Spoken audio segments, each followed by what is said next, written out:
अस्सलाम वालेकुम एक्वेरियस। मैं हारिस अज़मी प्रोफेशनल एस्ट्रोलॉजर आपकी खिदमत में हाज़िर हूँ इस हफ्ते की एस्ट्रोलॉजिकल रिसर्चेज लेकर। एक्वेरियस ये हफ़्ता 23 अगस्त से शुरू होकर 29 अगस्त तक चलेगा। पिछले हफ्ते जब वीडियो ख़त्म हुई थी तो 22 अगस्त को सूरज आपके यहाँ 8वें घर में दाखिल होने की इत्तला मैंने दे दी थी। सूरज 8th हाउस की खराबियों को कम करता है। 8वें घर में अगर कोई प्लैनेट हो और फ्रेंडली हो तो आपके ऊपर अगर कोई कानूनी पेचीदगी थी, कोई कोई मुकदमा था, कोई कर्जा था, कोई तोहमत थी, कोई बीमारी थी, कोई नाराज़गी थी, तो उसके ख़ात्मे की वजह बनता है। और अगर अनफ्रेंडली प्लैनेट हो तो वो नुकसान करता है, मुकदमे बनते हैं, बीमारियां बढ़ती हैं, कर्जे होते हैं, लॉसेस। बट सूरज यहाँ पर फ्रेंडली है, so this is a good sign. इसकी वजह से अगर कोई बेजा किसी कानूनी मसले में फंस गए हैं और वो एक्वेरियस हैं, मर्द हो या खातून, वो इसमें से बचकर निकल जाएंगे, इज्जत के साथ निकल जाएंगे। किसी कर्ज़े में किसी बुरे दौर में फंस गए थे तो इस दौर में से निकल जाएंगे।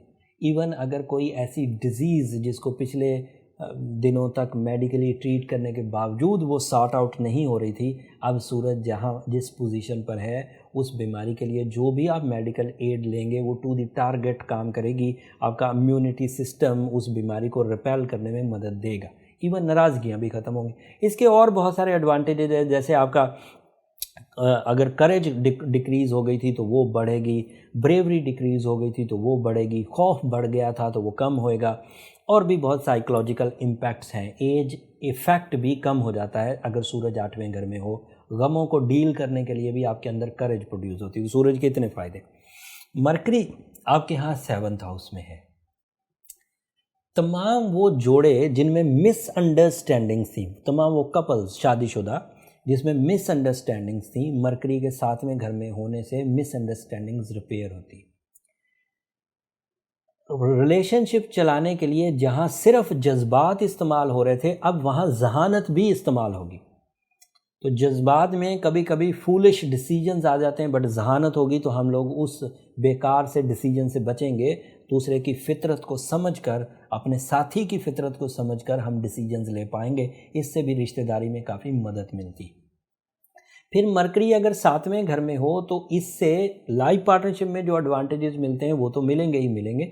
बिजनेस पार्टनरशिप्स में भी एडवांटेजेस मिलते हैं। सो आपकी प्लानिंग, आपका रूल्स एंड प्रिंसिपल्स पर काम करना आपके प्रॉफिट्स को एंड आपके बिजनेस पार्टनरशिप्स को इन्हेंस करेगा, रिवॉर्ड लेवल बढ़ेंगे। तो ये दूसरा एडवांटेज मरकरी से।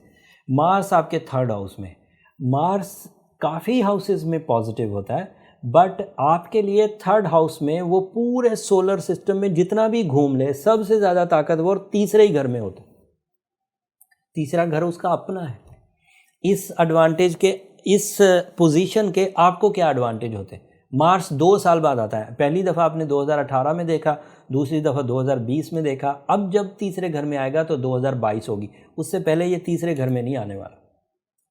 जब भी मार्स तीसरे घर में आता है प्रॉपर्टी बेनिफिट्स देता है। घर बड़ा करना, घर में से प्रॉफिट्स होना, प्रॉपर्टी खरीद कर बेचना, प्रॉपर्टी खरीदी हुई में मुनाफा गैर मामूली हो जाना, नई प्रॉपर्टी इन्वेस्टमेंट के लिए आपको आसानी से कोई प्लॉट या घर मिल जाना, कंस्ट्रक्शन करके बेचना हो तो वहाँ पर फ़ायदे, agricultural benefits, life stock benefits, एतमाद में इजाफा, फैमिली वेलफेयर, अगली नस्ल के लिए इकदाम करना, ये सब मार्स सीज़न में ही हुआ करता है। फिर फैमिली के साथ ओवरसीज़ ट्रैवलिंग भी मार्स के तीसरे घर में आने से होना शुरू हो जाती।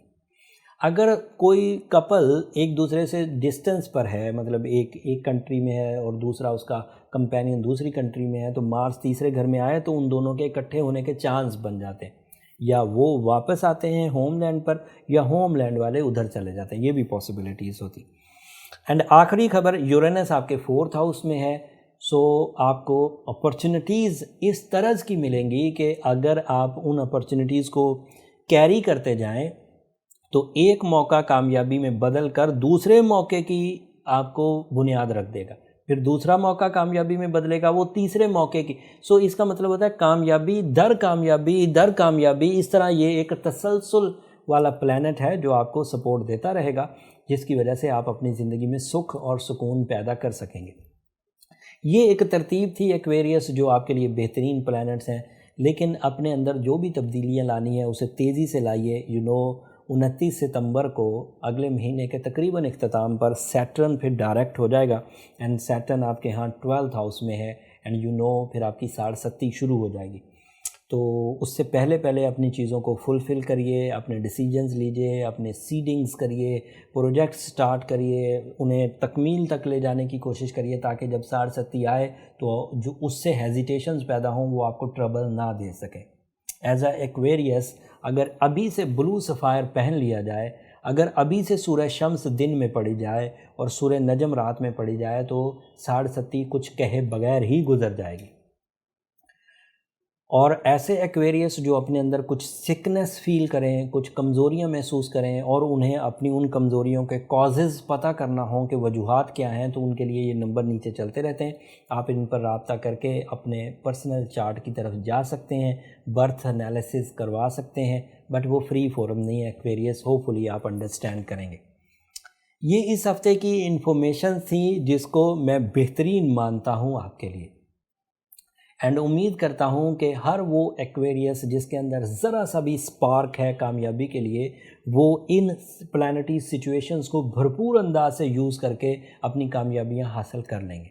और अगर हमारी वीडियो आपको अच्छी लगी हो, अपनी कामयाबियों के हसूल के लिए कुछ नॉलेज आपको मिली हो, या प्लानिटरी पोजीशंस को समझने में कुछ अहमियत के बातें आपको समझ आई हों, इतनी सी भी आई हों, तो हमें अपनी दुआओं में याद रखिएगा। आपकी दुआएं एक्वेरियस न सिर्फ इस दुनिया के लिए बल्कि आखिरत के लिए हमारा सबसे कीमती सरमाया है।